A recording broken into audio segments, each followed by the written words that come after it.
TK with Survival Dispatch here. I wanted to discuss a few tool options with you. All of this literally came out of the trunk of my car, everything on the table here. So rule number one for me with a vehicle is I always have an axe, always. And I can't tell you how many times I've actually used this thing to clear the road. We have a little storm, limbs and trees fall, and I pull up and there's a line of people there and nobody knows what to do.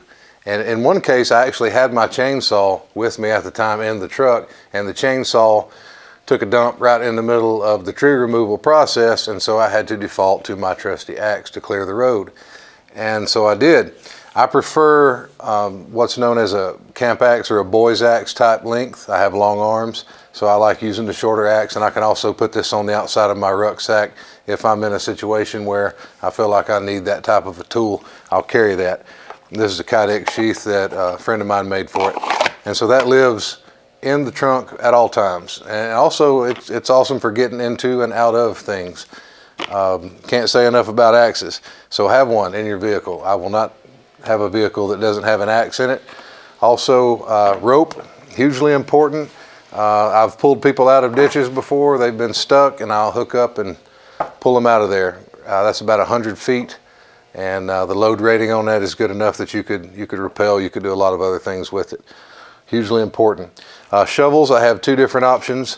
I have my folding Gerber E-tool, and then I have the cold steel shovel, the Spetsnaz version that I've had for years and years.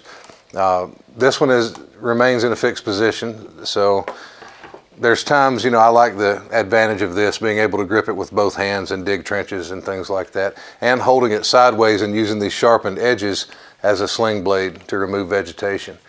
So I really like both shovels. If I could only pick one, I'd probably take this one, even though a lot of people would say the opposite. But I do like this one, and it's held up reasonably well over the years. So this guy here, I did a Kydex sheath for, and I have two different ways. I've got the Molly Pals attachment, and then I've got some hard loops so that it can be worn on a belt. And I normally wear it, you know, in this vicinity here. I can just pull downward and I have it in my hand. It's sharpened all the way around with a file, very sharp. You have both of these edges as hooks, so for combatives, you know, hooking and pulling and all that type of stuff, it's a formidable weapon. It really is, and you can do a pretty good amount of chopping with it as well. I don't really like it as a one tool option. I know some people do, but the minute I dig with it in the mountains that I live in, it's so rocky that you find that the edge disappears as soon as you start digging with it.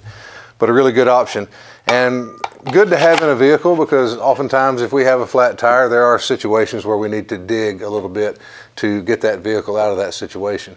So these are the two shovels that I carry. Obviously, if I'm in my rucksack, I'll choose the folding model because it has a little more versatility. Now, E-tools in the area that I live in, tons and tons of rocks.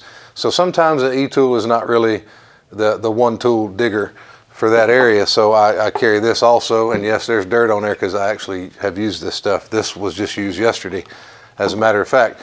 But in really rocky conditions or lots and lots of tree roots, your E-tool will probably fall short. So again, this is the military version of a mattock, short enough that it can be lashed to the side of a rucksack. It's pretty heavy, but in the right situations, you might carry it if that's part of what you're tasked with doing out there. If you plan on digging a hide site in rocky conditions in the mountains, then this might be something you want to choose to take with you. And I keep one in my vehicle as a matter of course. One lesser considered thing is the ability to make holes in things. So this also stays in my vehicle.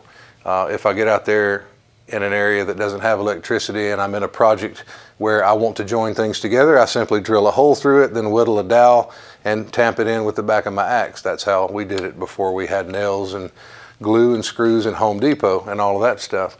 So for you preppers out there, this is something to keep around the homestead, because sooner or later you're going to have to drill a hole in something. A bracing bit is what this is called. This is an auger bit that's quite old but still sharp and functional.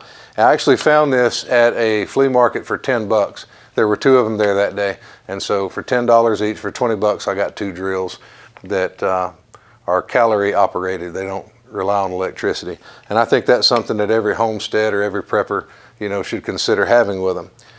And lastly, I want to talk just real quickly about a Kukri, because one of the questions I get all the time, people say, oh, could you do a video on the Kukri? Why do you like them? Why do you carry them? What are the advantages of having a Kukri? And this one stays tucked in next to my seatbelt strap. This one is made by Tops. It's really, really thick. Made, I believe, out of 1095 steel, very, very sharp. So the thing with the Kukri, when you lock your hand onto a Kukri and your wrist is in a locked position, the blade, as opposed to a straight blade, which will be here, is presented at a forward angle to the target. So let's say this is something that I want to chop here. I can keep my wrist locked and the blade will present itself forward and behind the target area, and so it actually shears through. You get much more displacement, much more chopping potential. So for a one tool option, I've said it many times before, if I could only have one tool, I would take a Kukri. It does things approaching the capabilities of this axe. It does things that machetes will do, that hatchets will do. It really does cut out of proportion to its size. And because of the blade geometry and the thickness for splitting tasks as well, it works really, really good for that. And I also like it as a draw knife. Reach back here, and then you have this flat surface of the blade that you can use to shape things, to make bows with, or to make tinder, things like that. Some people may think, well, this is too big, it's too clumsy, to do all these small tasks, you need a smaller knife. But by choking up on the blade in this fashion, I'm able to clean birds and small fish. I've done it lots and lots of times. So that's kind of my thought process for a Kukri. This is not the sheath that it came with. This is a Kydex sheath that a friend made for me. You see a pattern that I really like Kydex in most of these things. And the way it affixes to the belt, it wears somewhere in this vicinity here. So that facilitates a quick draw and very tight. You can do that in a hallway, a stairwell, close quarters type thing, blade facing forward for combative purposes.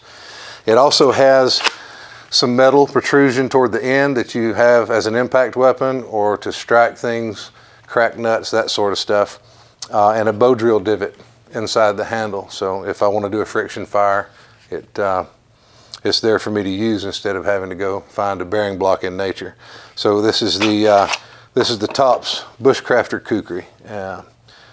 Very, very solid, robust knife. This is a knife I carried in Africa. It saw some action down there and performed really, really well. And I haven't sharpened it since, and it's still razor sharp. And I chopped on Mopani and some other really hard woods down there, a couple of large game kills and things like that.